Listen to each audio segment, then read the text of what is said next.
Welcome to the special colloquium. We are starting this just as an experimental basis because many of our colleagues who are not within time zones which are accessible to our 4 o'clock time zone, we are not able to get them to speak. And so Brian has kindly agreed to this special colloquium. And we will have our, of course, regular colloquium on Thursdays also. Sanjit can go ahead and introduce him. One thing just before that, I'll just say that the questions you can ask right at the end by raising your hand, and we will unmute you so that you can ask your questions to Brian. Sanjit, please go ahead. Yeah, we are very happy to have Brian among us today. In the lockdown time, we are sort of constrained in having this kind of colloquium in person, but on the other hand, we can have speakers from other countries. That is a big advantage, and we are trying to take that advantage. So Brian did his undergraduate in Ireland and then moved to US in the Northeastern University to do his PhD. Then he was a postdoc in Colorado, and then he joined LIGO in 2002. So he has been working for LIGO for 18 years, more than 18 years. So you can see the experience. So this was from the first science run, and there are a few science runs, and then there was the observation runs we started, and then we detected the signal. So he has worked on several things like seismic systems and so on, and he was the chair of the calibration committee, and he also was the local lead for installation of advanced LIGO in Livingston, and he currently chairs the LIGO Scientific Collaboration Operations Division. Okay, without taking any more time, Brian, please start. Stage is yours. All right. Hopefully everybody can hear me. I haven't done one of these as you all said. These are strange times, and so the virtual world has come maybe quicker than we expected. So I hope. Thank you all for coming. Thank you for the kind introduction. I'm going to talk about mainly the third observing run of the LIGO and Virgo detectors and some of the results we've published to date and our future plans. So, make sure. So, let me first say something about gravitational waves, and I'm going to assume that a lot of people know the basics, but just to mention. What we're concerned here is Einstein's prediction of gravitational radiation as a consequence of his theory of general relativity. And so Einstein, of course, had the insight that gravity is a warping of space-time, that basically energy and matter warp space-time, and as a consequence of this, you get this, one of the consequences, you get this gravitational radiation. And so the graphic here shows you that two large compact objects orbiting each other and slowly losing energy due to this gravitational radiation. And this has been, seen probably one of the best examples of the Hulse-Taylor pulsar, which was measured, is still measured over many decades and shown to be in basically exact agreement with Einstein's prediction. So there was good indirect evidence for gravitational radiation. But the purpose of the LIGO and Virgo experiments and gravitational wave physics is to make direct detections of these waves. So what are the sources? So the effect of gravitational radiation is very slight on terrestrial instruments, and generating gravitational waves takes very large masses moving very fast. So the four main categories, if you like, of events that we look for are in the top left there. You'll see colliding stars. Those are like neutron stars or black holes. Those were the long seen as the most promising candidates. And indeed, our first detections have been of colliding black holes and neutron stars. And the top right, we also have a search for bursts. We call these bursts or unmodeled transient signals. These could come from exploding stars, for example, a supernova. So if we were to be online during a galactic supernova, a nearby supernova, we would have a lot to say about that. Perhaps cosmic strings, relics from an earlier epoch, or some unknown phenomenon. And that's one of the things that I think it's important to remember. We are seeing a lot of events of the colliding star variety. We expect, like any other field of physics, that as we begin this process, we're going to see new unexpected phenomena. We're also doing searches for neutron stars, isolated neutron stars that are spinning, very rapidly. So pulsars are an example of that, where there could be crustal deformations or some asymmetry in the star due to accretion from a companion. Again, if we were to discover some signal, it would be perhaps very long. It would be a continuous signal, perhaps, if the distortion were long-lived, and would tell us a lot about both our instruments and the nature of neutron stars. And finally, there's this stochastic search where we're looking for this random background of gravitational radiation. So the dream, of course, would be to see gravitational radiation from the earliest moments of the universe, from the inflation epoch of the universe. In practice, we're likely to see at some stage random backgrounds from unresolved binary mergers, from black holes, particularly black holes, I would say, that are merging and that form this kind of background noise where we don't resolve the individual events. We're still quite a ways, I think, from that. Our event rate is not high enough, but we are now, I think, getting to the stage where we can conceive of having a merger per day to a merger per, several hours in our detectors. And we've already, even in 03, we've had candidate events that occur within, tens of minutes of each other. So here's a graphic. So gravitational radiation is a quadrupolar radiation. This is a nice graphic from the European Space Agency of how such a wave propagates through space. And if I show you the next one, you can think about, if you think about detecting such a wave, then if you have free test masses, which are shown here in this magenta color, then as the gravitational wave passes, and of course the motion here, I probably don't need to say, but it's greatly exaggerated. As the wave passes, it will change the separation between those test masses. And it does so, like if you think about the gravitational wave impinging from directly on the screen, then it will do so in this orthogonal fashion, where where the masses will be out of phase with each other. One arm of this, what we will call an interferometer, will get shorter, and the other will get longer, and vice versa. What we look for is we look for the strain, the change in this length over the length of the arm. And for a loud signal, that's strain that we're looking to detect, that predicted strain, is at the level of 10 to the minus 21.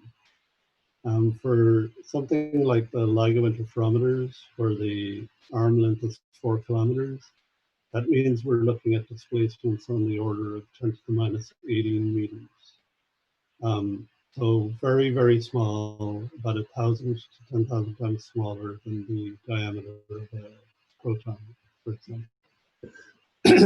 So on the face of it, it seems quite challenging. And of course, it is quite challenging, but not impossible, as we've proved over the past few years. So the schematic I showed you is really something that I think most of you are familiar with, a Michelson interferometer. And you can see here a laser emitting to a beam splitter. The two beams of light travel down two separate arms and then recombine at the beam splitter. And then at the dark port of the interferometer, you would get destructive interference. And the idea is that as you modulate by the presence of a gravitational wave, by the passage of a gravitational wave, as you modulate the length of these arms, you now acquire a signal at the dark port. And this is still the basic principle by which the large-scale gravitational wave interferometers operate. It's, as you might imagine, it's quite a bit more complicated than this. We don't sit quite at the null point. We do an offset. We don't have a simple Michelson interferometer. We use Fabry-Perot cavities in the arms to amplify our signal. The constructively interfered signal that comes back towards the laser is recycled into the interferometer. There's a lot of technical challenges, and there's fundamental noise sources, all of which come to play. So the early LIGO concept, and this is why Ray Weiss is so important to the field of gravitational wave physics. This is from 1972, and it's a very, by modern standards, you might even say it's a very crude rendition of what it takes to make a gravitational wave detector. But it embodies, it's really a quite amazing document. And for those of you who have access, and I don't know that it's a public document, it is in the LIGO document database.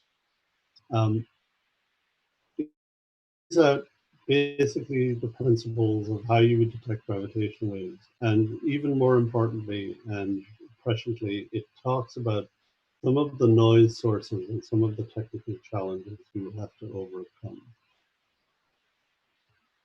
So that led, and so this is the power of one person and one idea. This led eventually to the advanced LIGO detectors and the Virgo detector, and as you see, other detectors. And so on the slide, I'm showing you a picture in the top middle. That's the Livingston control room. They're not locked. The interferometer is locking at the time it's going into operation. But at each end of the arms now, we have these quite complicated 4-stage pendulum suspensions with highly polished test masses. They hang off 2 stages of seismic isolation, active seismic isolation, and then an external seismic isolation system. The Fabry-Perot cavities in the arms get up to about 200 kilowatts of circulating power in O3. This whole thing is powered by a 150-watt laser, although our input power at the moment, because raising the power is challenging, is about 25 watts during O1. We got up to 40 watts, I think, during O3. We had problems going to higher power. I'll talk a little about that later. And you get this output gravitational wave signal, which we no longer have to say, this is where we'll see gravitational waves. We can say, this is where we do see gravitational waves. And so to give you some idea of the scale, this is a picture, and I probably should put a human figure or something in this, but this is quite a large building. There's the LIGO vacuum system is about 10,000 cubic meters at 10 to the minus 9 torr.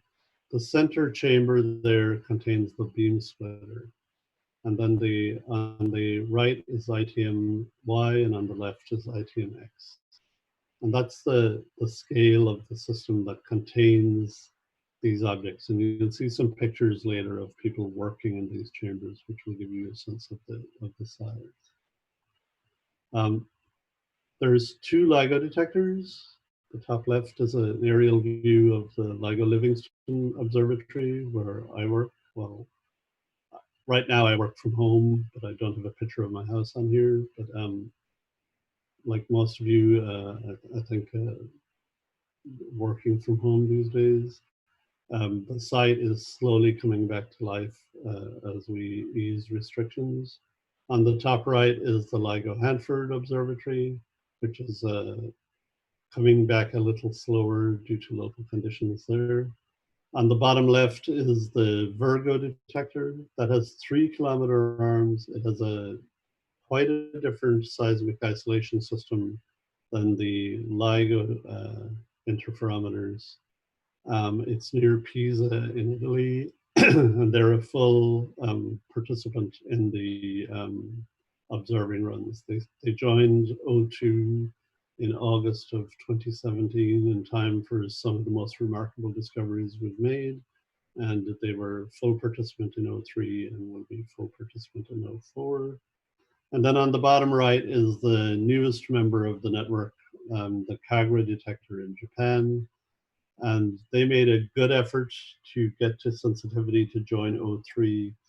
But I think that the combination of the pandemic and challenges in their commissioning meant it was not possible for them to join O3, but we do expect that they will join the 4th observing run. And this detector has a few remarkable features. It's underground in the Kamioka mine in Japan, and it also uses cryogenically cooled test masses to beat some of the fundamental noise sources. And of course, we hope in the next 2 years to welcome another member to the network, which will be A1, and I'm probably pronouncing this wrong, but Aunda will host LIGO Observatory, which will be similar in technology and equipment.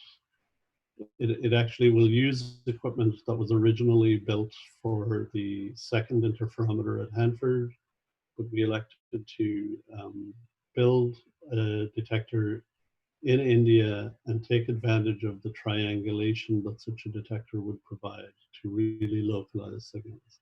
So I think a lot of people on this call are aware of this project, and that's something that we're very excited about that will hopefully move forward in the next few years.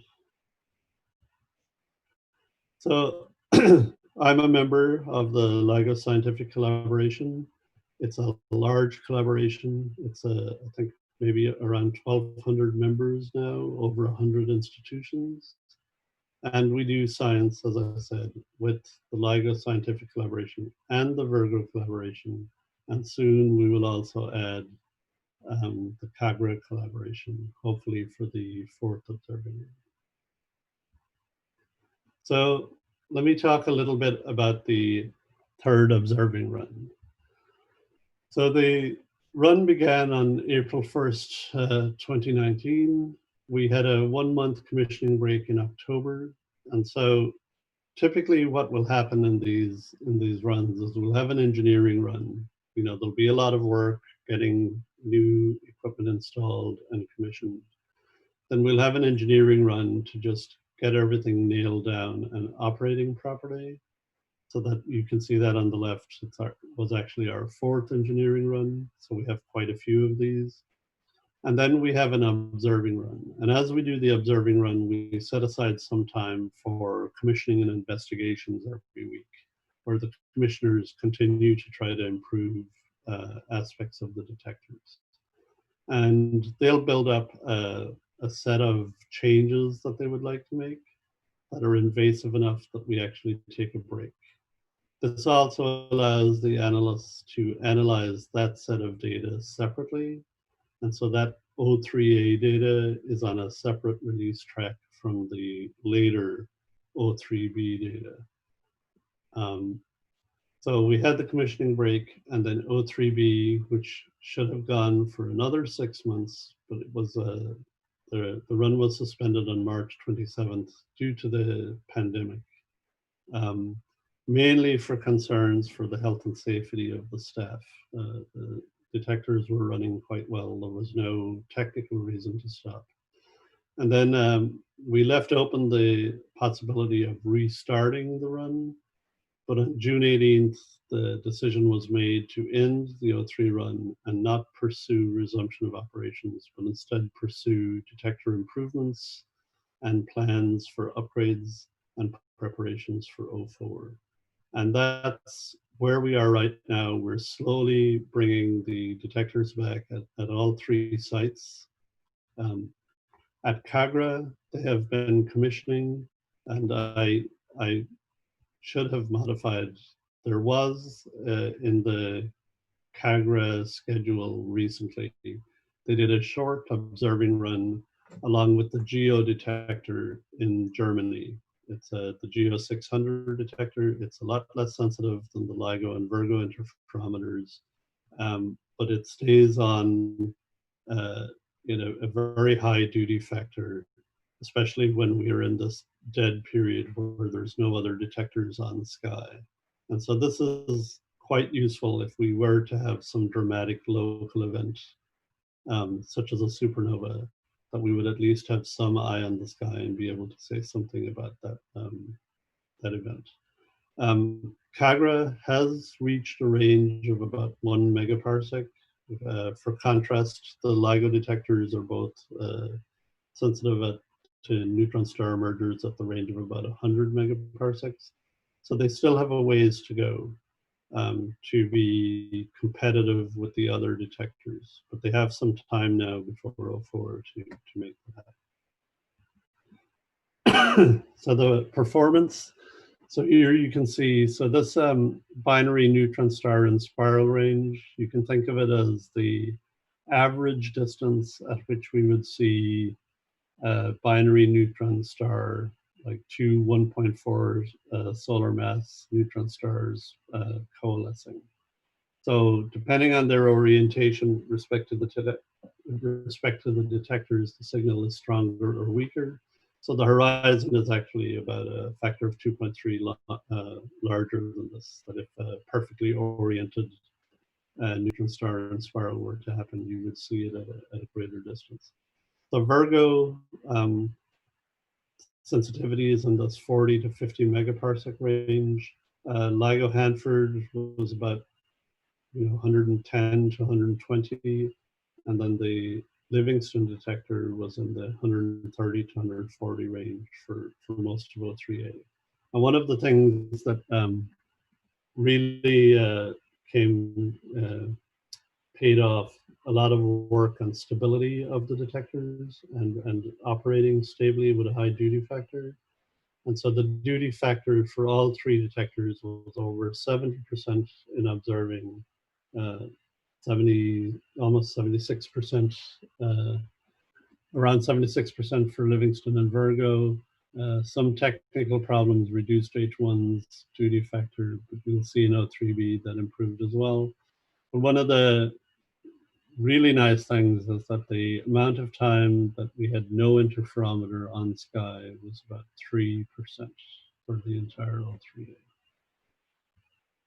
So let me say something to give you a flavor of the effect of the commissioning break. So the brownish histogram here shows you the range of the detectors before the commissioning break, and then the colored histogram shows the range after the commissioning break. And so you can immediately see that Virgo and Hanford improved their range. H1 did some work on their squeezed light source, which helped a lot.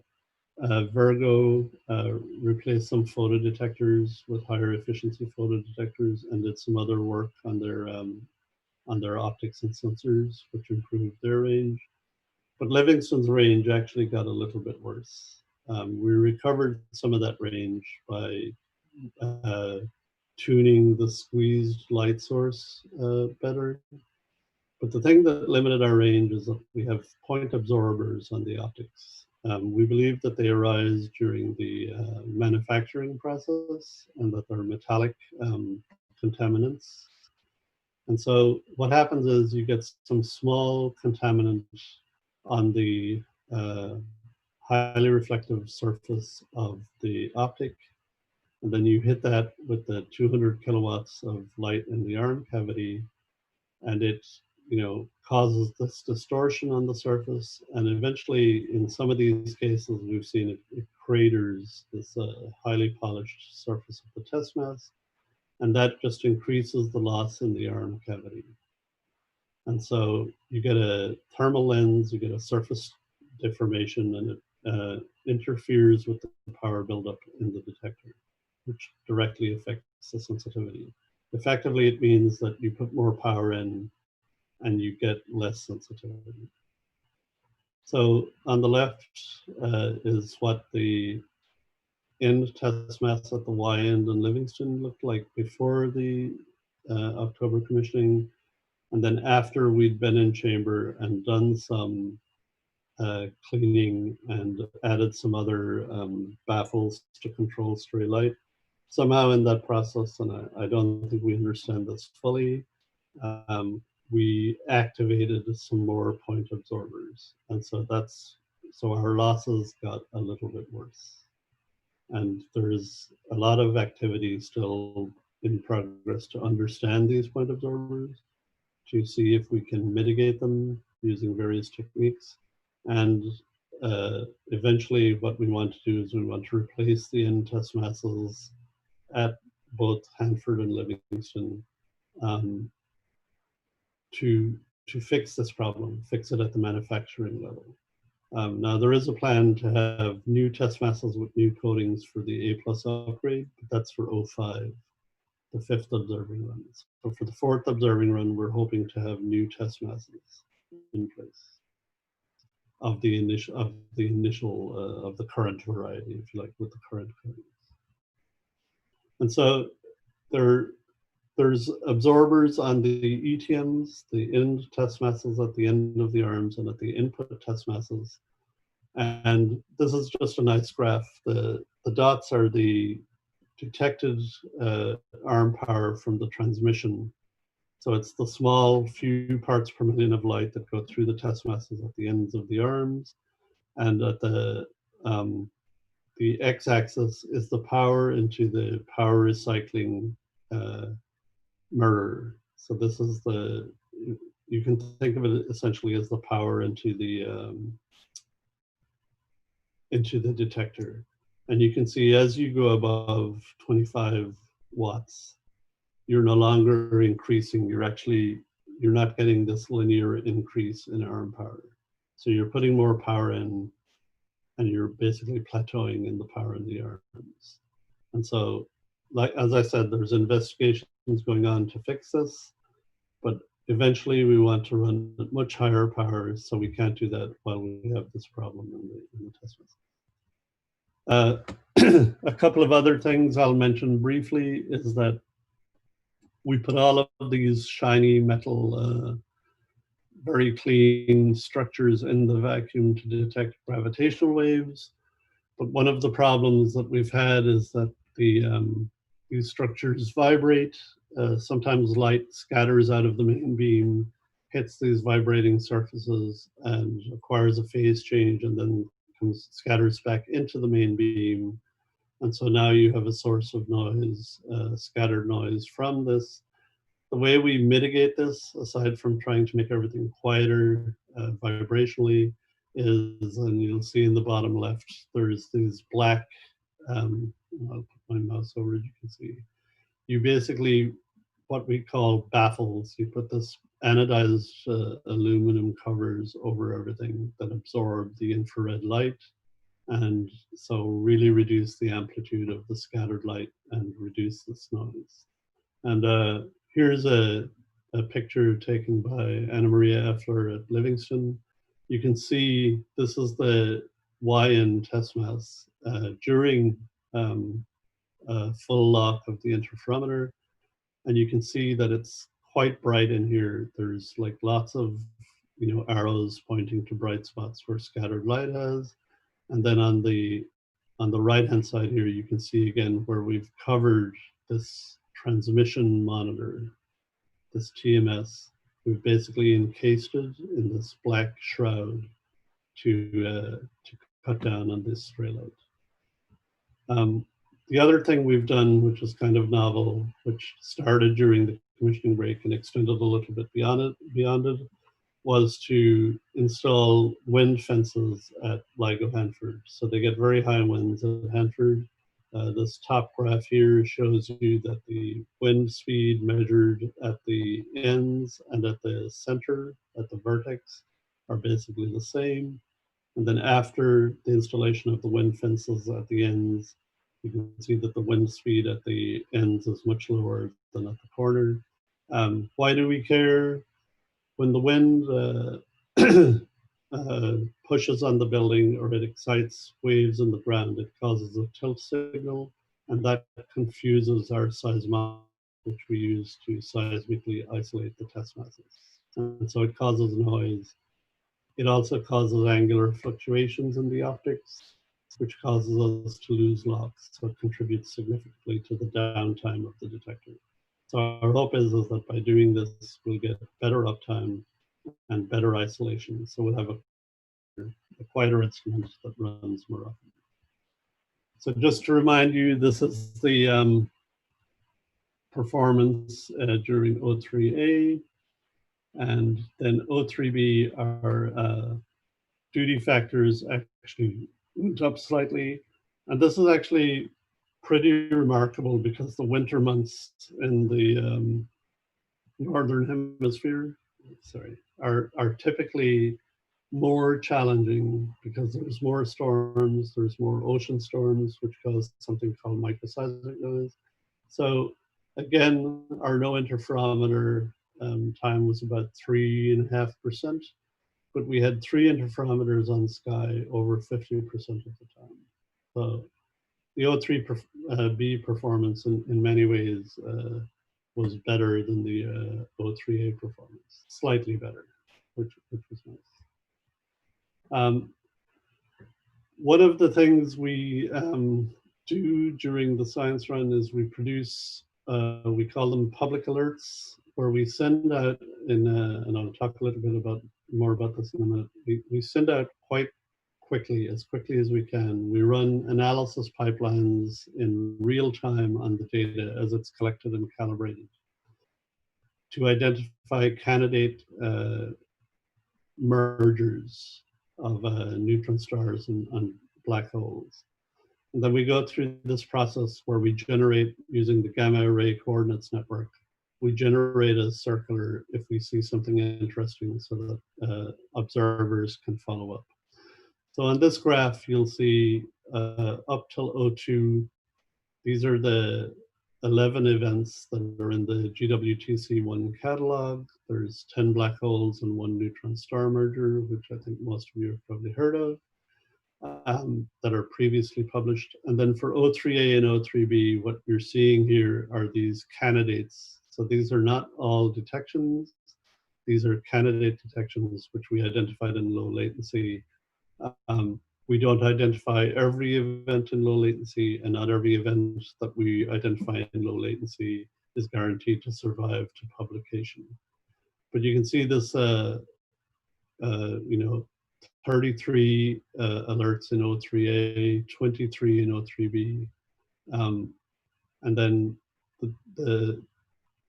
that's the not retracted alerts. So we had 56 alerts that were not retracted. And what do I mean by retracted? I mean that, I'll show this graph, this figure here. So we have an original detection. There's some automated vetting to look for saturations, etc., that might say this is not a real event. There's an attempt to classify the event, whether it's electromagnetically bright, expected to be electromagnetically bright or not, in that is it emerging black holes from our mass estimate, or is one of them likely to be a neutron star, which could have some a much greater chance than of having an electromagnetic signature. And then we do some rapid sky localization. And so this all happens very quickly on the order of minutes, and we send a preliminary alert. And then we look at all the other events that the pipelines have found around the same time and see if we get a better event, and we send another preliminary alert. We can actually send more than two, but for simplification, we can think of it this way. And then meanwhile, the parameter estimation to try to figure out things like the distance, the masses, etc. of the event is running. And we all get woken up at all hours of the day and night. Well, hopefully all hours of the night. We should be awake mostly during the day to do human vetting of the event. And there's another classification that comes along at the end of this parameter estimation process to again say what we think this is. And then we send an initial alert, or we say, you know, this is not a good event, there's noise in the detector. And so if we don't like it, and we talk about this sometimes at length, we'll decide to retract this event until the observers don't bother following this up. We don't think it's a real event. And then the process continues on the scale of like days to weeks, where there's offline analysis and more classification. And there can be, on this order, there can be updates sent again to people who are following this up. Sometimes there's very long follow-up timescales for these events, where radio astronomers, for example, can follow up for quite a long time, or if there's a candidate signal, somebody might be following that up. And so if we have better sky localization or new information, we can send that. And so this is a, a graph of the latency of our preliminary and initial alerts. So the median time for accepted or retraction is about 6 to 7 minutes, which is quite fast, although we would like to do faster. We would like to be faster on this.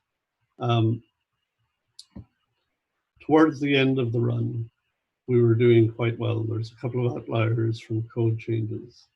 And there's a couple of severe outliers here that I haven't put in this graph because they were very anomalous.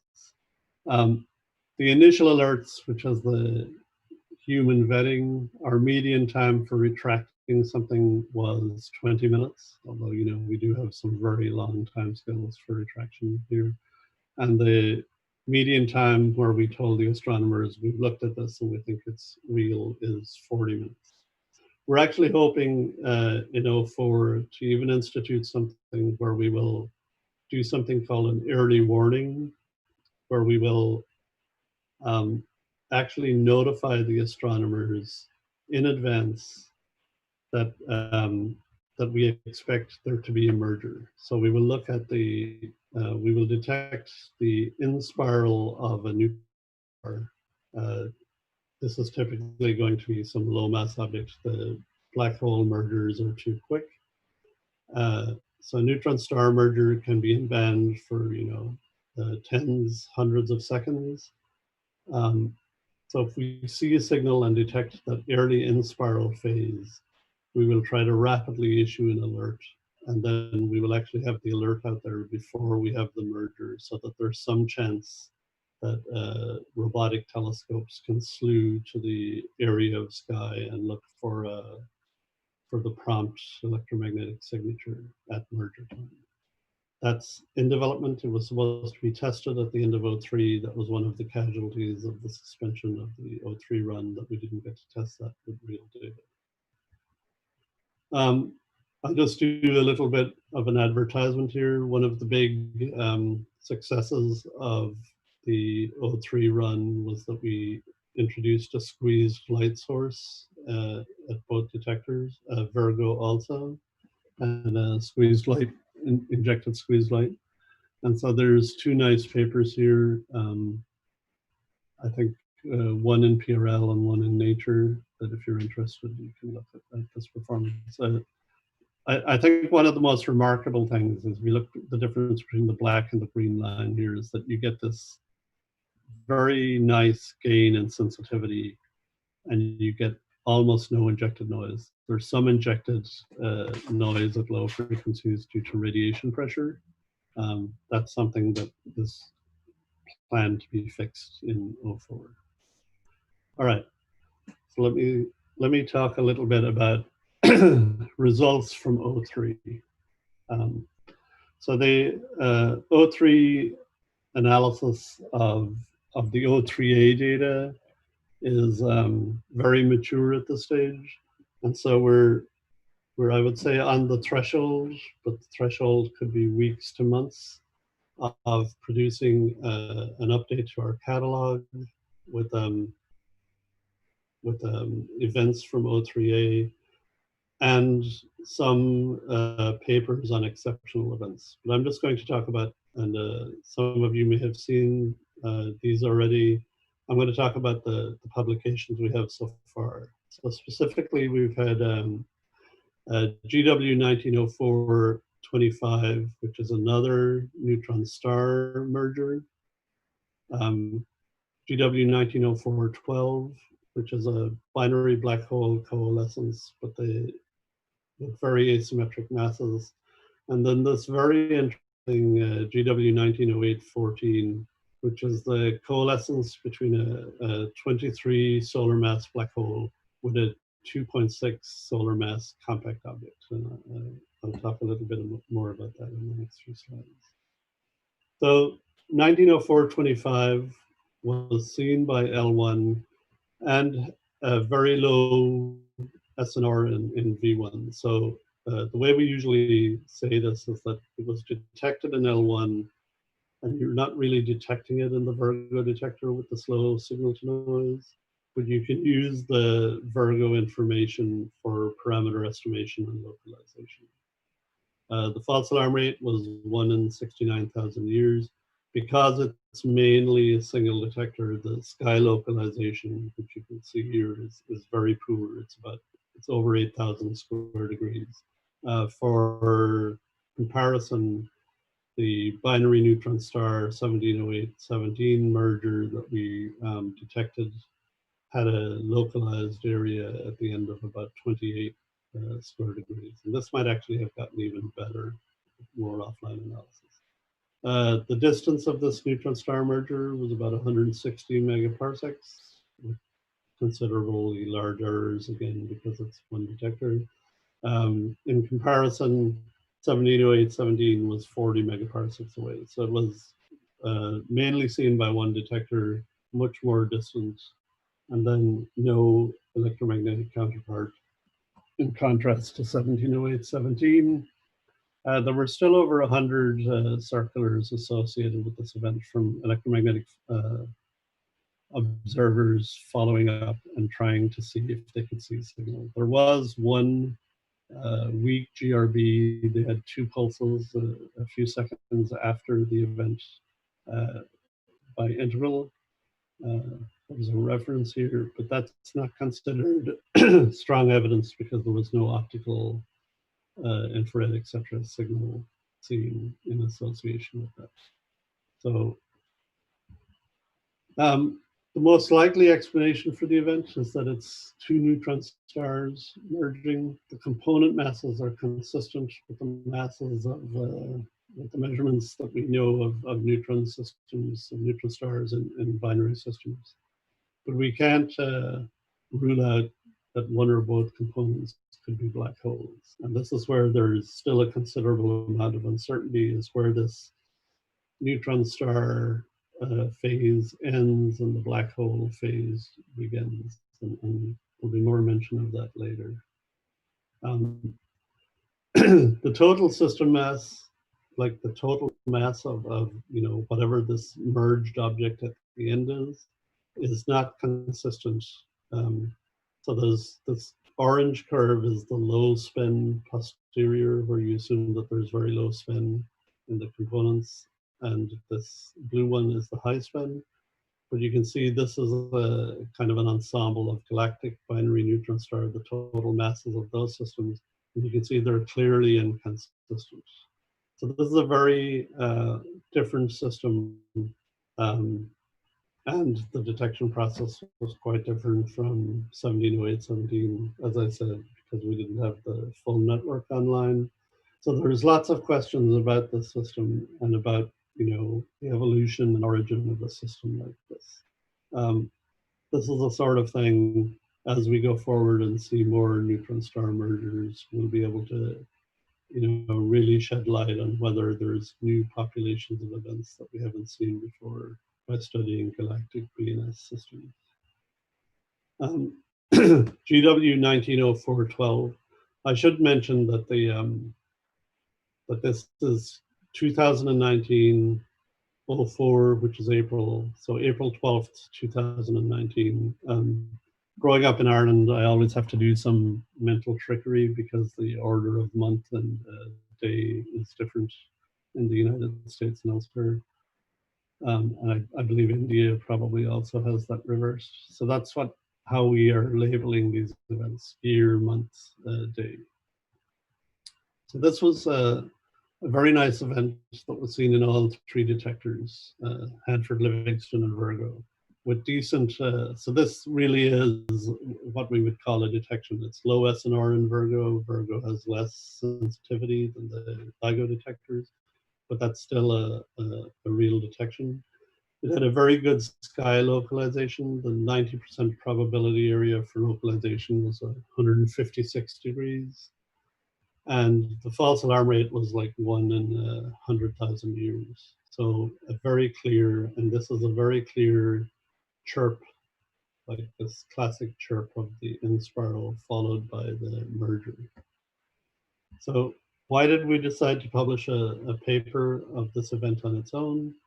Well, the black hole masses are estimated to be around 30 and around 8. So the mass ratio is about 1 to 3. And all our previously detected binary black hole mergers in the original catalog had a mass ratio that was about 1. They were basically equal mass systems. So this event is in a new region of parameter space. Because of the nature of the system, we were able to actually get a very good constraint on the spin magnitude of the primary. And there was evidence for higher multiple content on the gravitational wave emission. So I mentioned at the very beginning this quadrupolar gravitational wave radiation. So this is supposed to be the dominant radiation from an inspiraling system. It is the dominant radiation from an inspiraling system. But here, and you can kind of squint at some of these spectrograms, this time versus frequency for this event, and you can see some evidence of this higher order M equal 3. So if you decompose the radiation into YLM, so the 2-2 mode, there's a 3-3 mode, you can kind of convince yourself that you see some M equal 3 track in there by eye. But if you actually look and look at the energy in the pixels along the track, which is what this Y alpha is, then the expectation is that at M over 2 of the 2-2 mode, so at 1.5, you will see some evidence. This is basically a multiple expansion. You will see whether there's evidence or not of a higher order mode. And that's what you see here. This detection statistic is actually from a paper by Roy et al. If you look at the 1904-12 paper, it's one of the references in there. And this is just what the noise would look like. And here's where the 3-3 mode is. And so there is, so this is strong evidence of higher order mode. And the first time we've seen anything like this. So the third event I'll talk about is the 1908-14, and this was recently announced, and it's This is either the lightest black hole or the heaviest neutron star ever observed. And this is where, there's this, what is the heaviest mass a neutron star can have? Which is not that easy a question to answer, but people I think that the answer is something around 3.2 solar masses. Or, what is the lightest black hole? Because this gap, I'll show a graph between about 3 and 5 solar masses, where electromagnetic observers from X-ray binaries have seen no evidence of black holes in this region. This event had a very high network SNR. It had 25 in the, excuse me, in the HLV network. For comparison, our first detection, which was very loud, had an SNR of 24. And the Binary Neutron Star merger had an SNR of about 32. So this is one of the loudest events we've ever seen. Because it's loud, we were able to localize it to about 18.5 degrees. And the false alarm rate is 1 in 42,000 years. It's a really clear, again, there's this really clear chirp signature in the, especially in the Livingston data. So I talked a little bit so we published 1904-12 because it was an asymmetric mass ratio. And then we detected this event, which has an even more asymmetric mass ratio. This is about 9:1 in mass ratio. So you have this 2.6-ish solar mass object merging with what's clearly a black hole, forming a black hole. So the question is, what is this event and what will it teach us? So the primary spin magnitude, and again, this is the previous events from the catalog. This primary spin magnitudes are not that tightly constrained, but now for 1904-12, we had this nice tight, well, not nice, but tighter constraint on the spin magnitude, where we were starting to see that with better detectors and more events, we would eventually be able to tightly constrain some of these spin magnitudes. And then we got this event where you can really tightly constrain the spin magnitude of the primary. Unfortunately, there was no EM counterpart, although I think for the nature of the system, we don't expect one. The larger companion basically swallows the lighter companion, even if it has matter. So quickly, there's not enough time for disruption effects. We don't have any evidence of measurable tidal effects. It is the best dark siren, and this is a whole effort of research in the collaborations to use events where you don't have an electromagnetic signature, but where you can do a statistical correlation with the galaxy catalogs and make an estimate of the Hubble constant from gravitational waves, independent of the Planck measurements, for example. And so this is our measurement right now using GW 1708-17, where we did have a signature, and adding 1908-14. And as we detect more and more gravitational waves, we expect to be able to do better and better with this measurement. There's a lot of questions that remain in this, arise from this detection. What's the nature of the secondary object? How does the population arise? What's the merger rate? Right now, we have a very poor sense of, if we treat this as a separate population, what's the merger rate density estimate? We do think that that we will see more of these based on this merger rate as in 04 and 05. And perhaps 03, we still have to finish analyzing that data. And so just to see how exceptional this event is, you can compare it to the heaviest neutron star here in yellow. There's the remnant from GW 1708-17, about 2.7 solar masses. Again, we were careful in our discussion of this event to not unequivocally say what this object was, because we just don't know. You know, it could be a heavy neutron star, it could be a light black hole, we don't know. There's a black hole candidate at about 3.3 solar masses. That's one of the lightest black hole candidates, maybe the lightest outside of our field. And then, as I said, electromagnetic black holes are all in this 5 solar mass or higher. So this 3 to 5 solar mass gap, this lower mass gap, is always something of a mystery. And so that's why we don't know what this object is. And you can look here, this is our spectrum of, this is 1908-17 in gray. This is 1904-25, which I talked about, which is our second neutron star merger that we've published, which is a little higher. And then this event, 1908-14, kind of lies here on its own.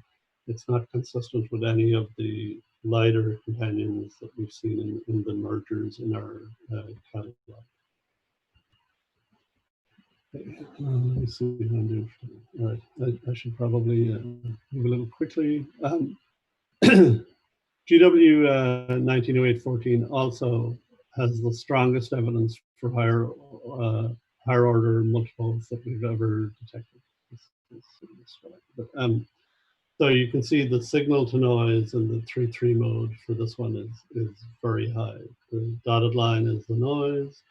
This is what I would call, this is the signal to noise from the event we just discussed, where the signal to noise for the 3-3 mode in 1904-12 was somewhere around 3.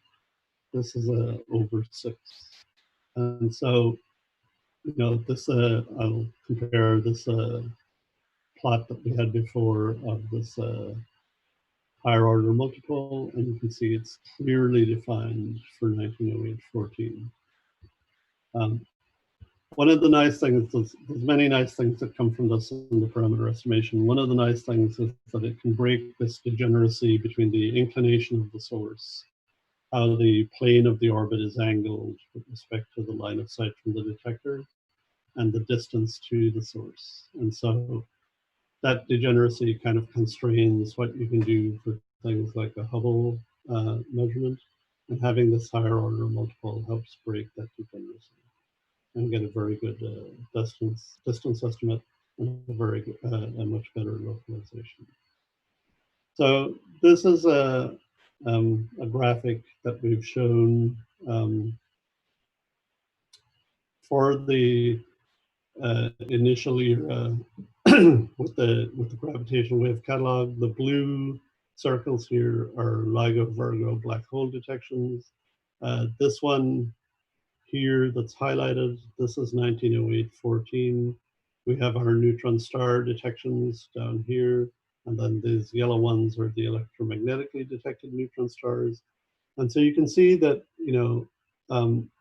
this is already, I will say there's a lot of blue in this graph, and there's some interesting orange and question mark content down here. And so what I think, as we publish our O3 results, this is going to get probably too crowded to talk about in the talk, except as a visual, hey, look, we're now dominating the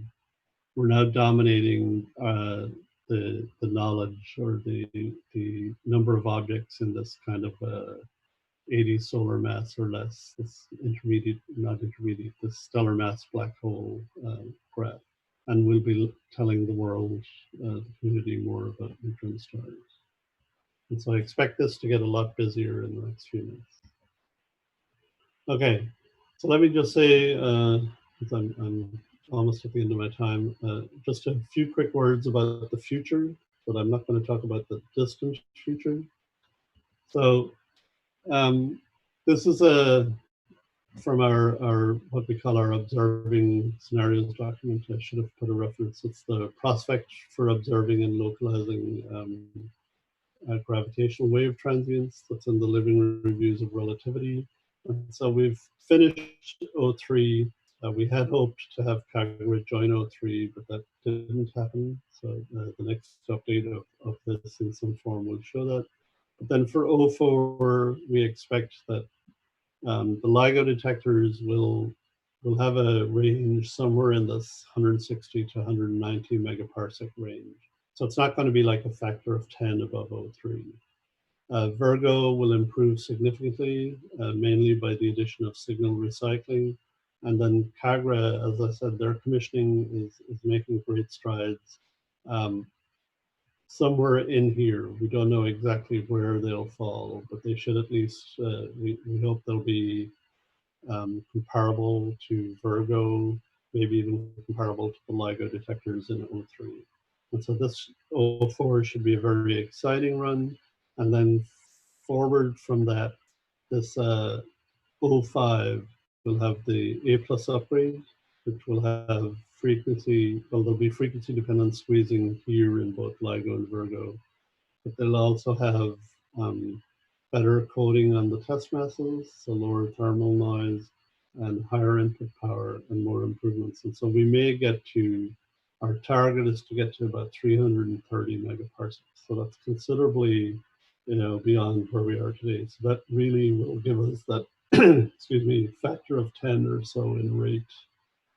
Advanced Virgo Plus will also be considerably advanced from where they are today. Also a factor of 10 or more in rate from where they are now. And then Kagura, they're still focused on their initial detector.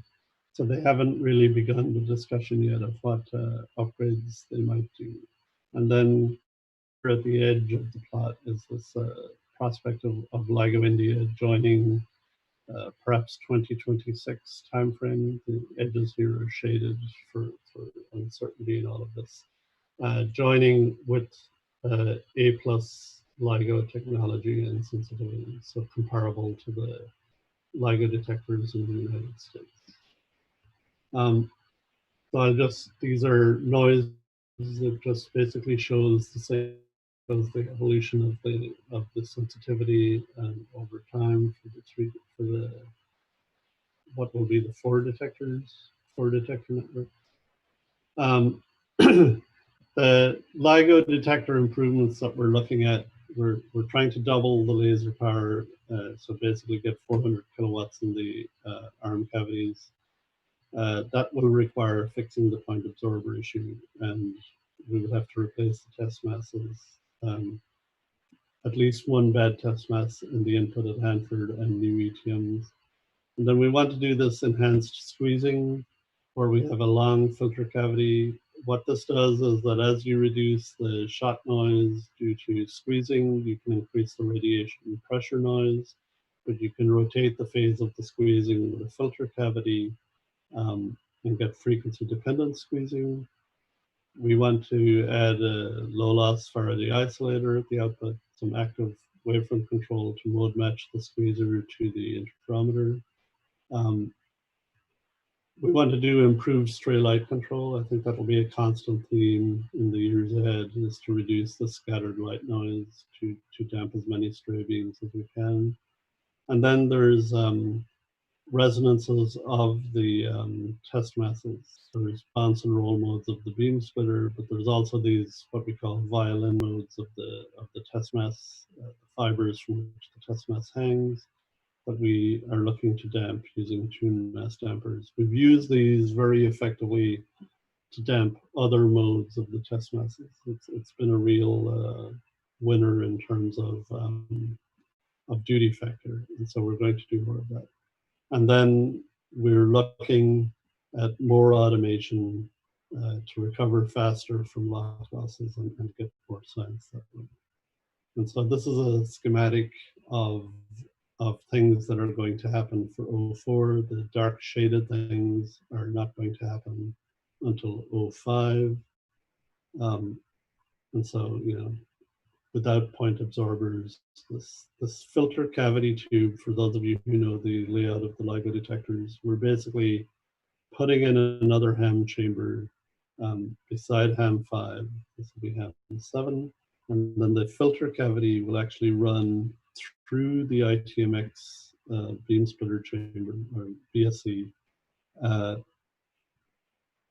down the Y-arm. Actually build a new structure along the Y-arm to house the other end of this filter cavity.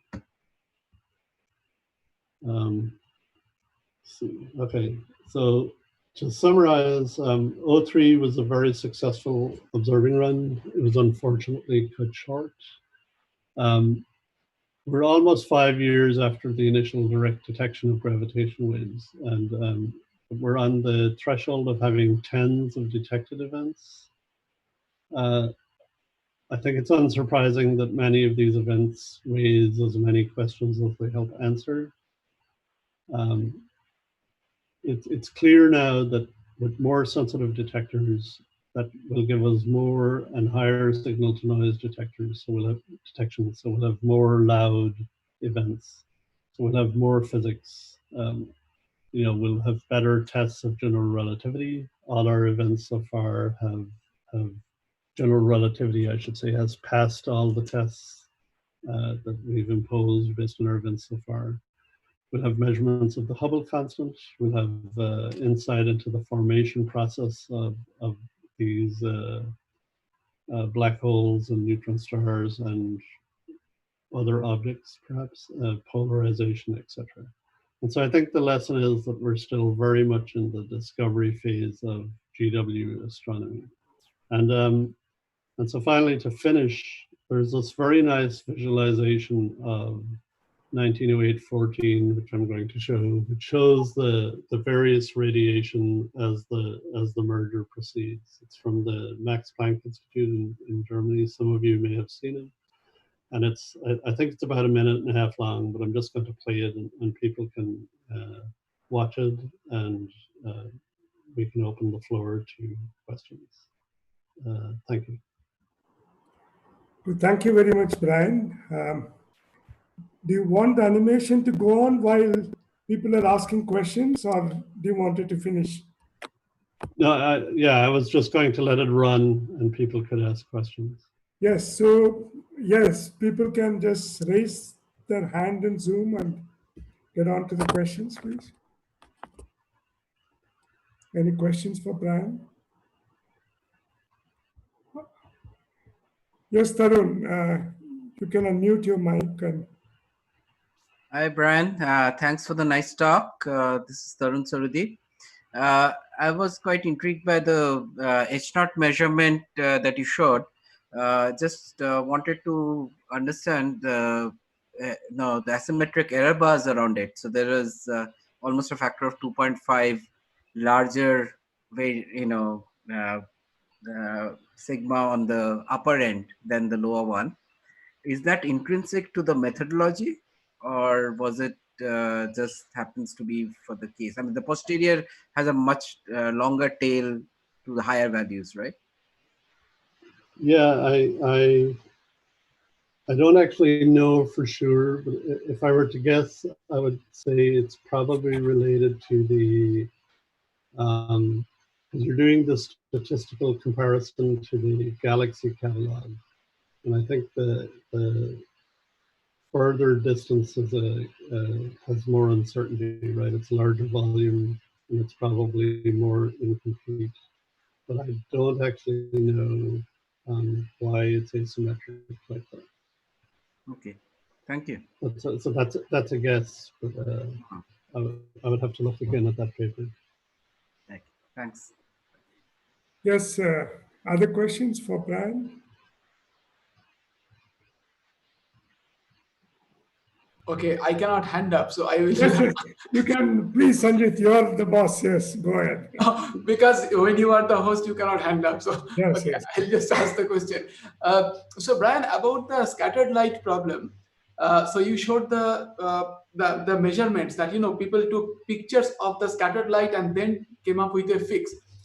Is it possible, for example, for the LIGO India detector, is it possible to already design it in such a way that the scattered light issue can be completely avoided, or we have to install the detector, then take these pictures, and then fix the baffles? I mean, So I think for LIGO India, uh, one advantage I think would be that the mitigations that are done at the LIGO detectors, because the detectors will essentially be identical. So whatever mitigations we try and are found to be effective at the LIGO detectors will translate to the LIGO India detector. So you'll already start from something that's much darker and much better. Also, I think we'll probably avoid some of the pitfalls that we have found so we won't install, or will install differently, some of the things that cause problems in the LIGO detectors. I mean, it's a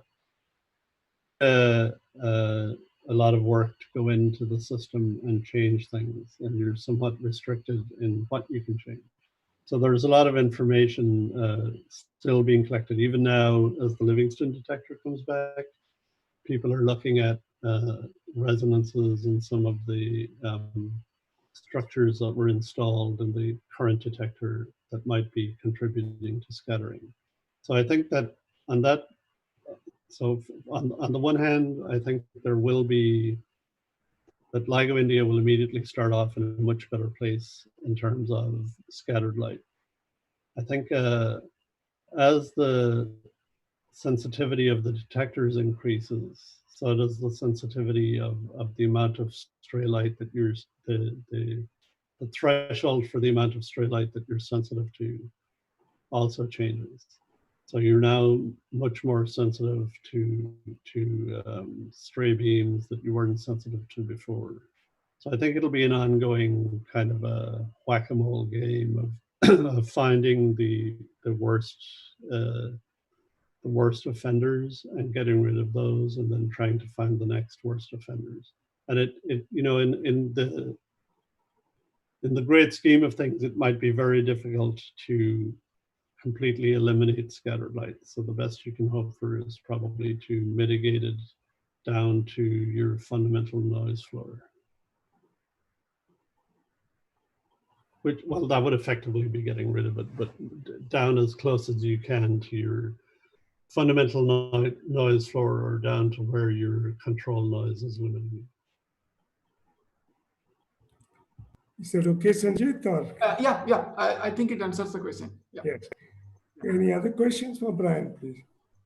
I can see one question asked. Tarun has raised his hand again. Please, Tarun, go ahead.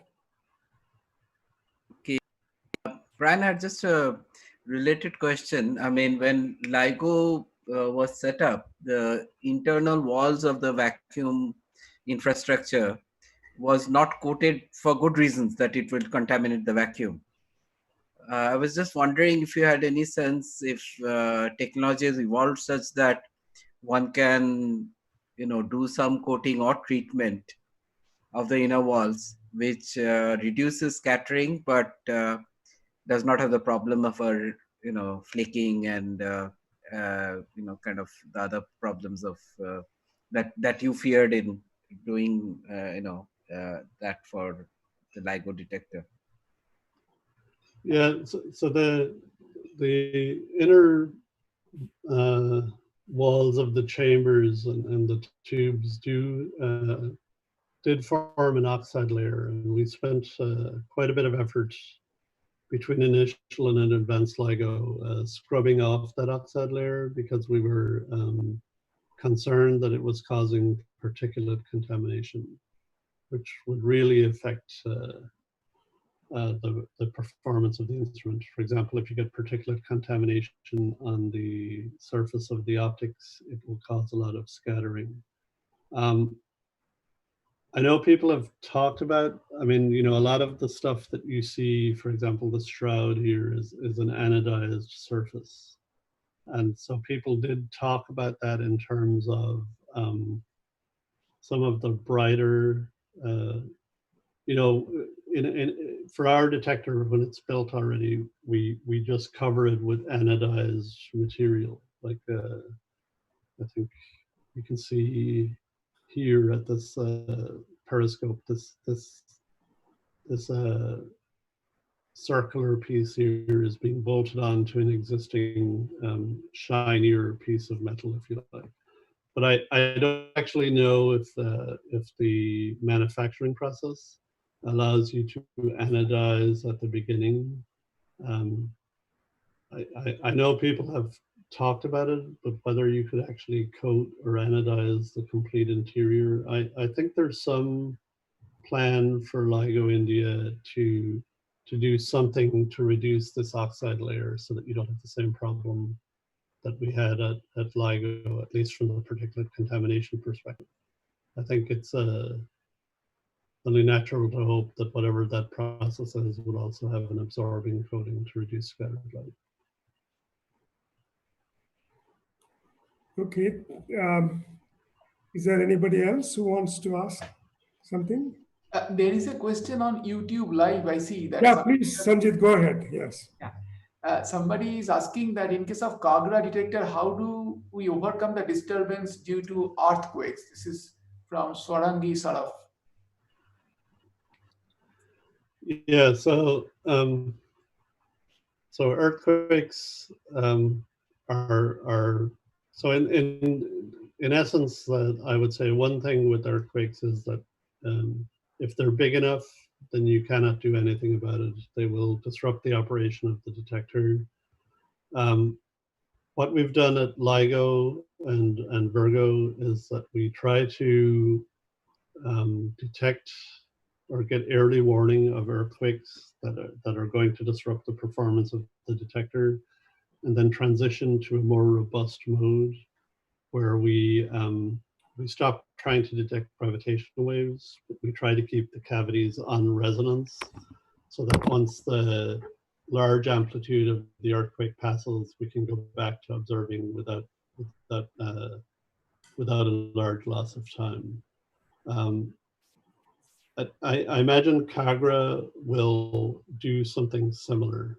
They're also underground, which means that their sensitivity to surface waves are a little bit less.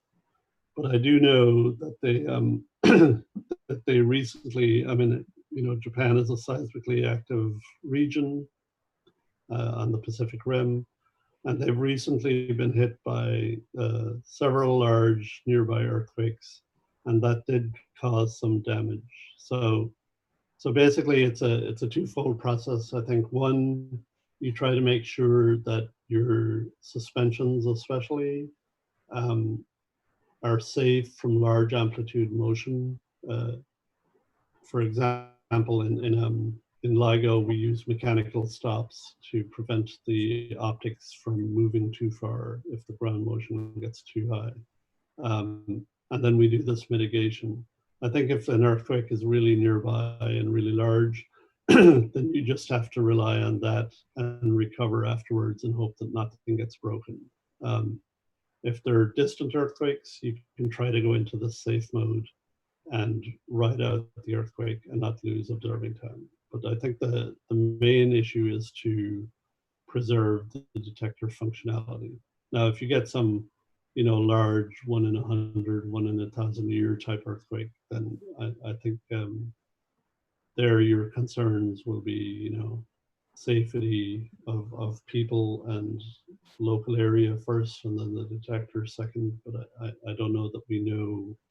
I'm sure somebody has done some sort of analysis on what the structure, you know, Hanford is also close to the Pacific Rim. So if you get a very large earthquake, I think you could expect some level of catastrophic damage. But in the great scheme of things, that might be, that will be secondary, I think, to the local impact.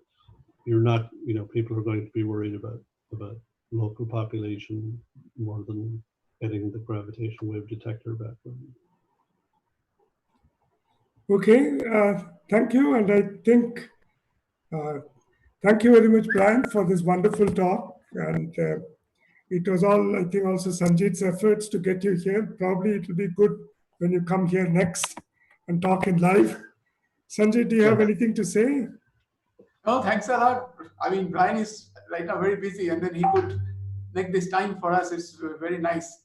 And then we could have I mean, it was, and also you can see that all the audience also came at like almost dinner time, but then still people are hanging out around. So it's very nice. And there are people in YouTube Live also. So it was very nice experience. And I think we should have more of this. Yes, I just wanted to add, for those who are not in our colloquium list and want to get onto it, please send a mail to me. If you don't know my mail and you know Sanjit's mail, send a mail to him. Then I'll put you there. Tomorrow we have a colloquium at the usual time on cosmic censorship by Sumanta Chakravarti. And see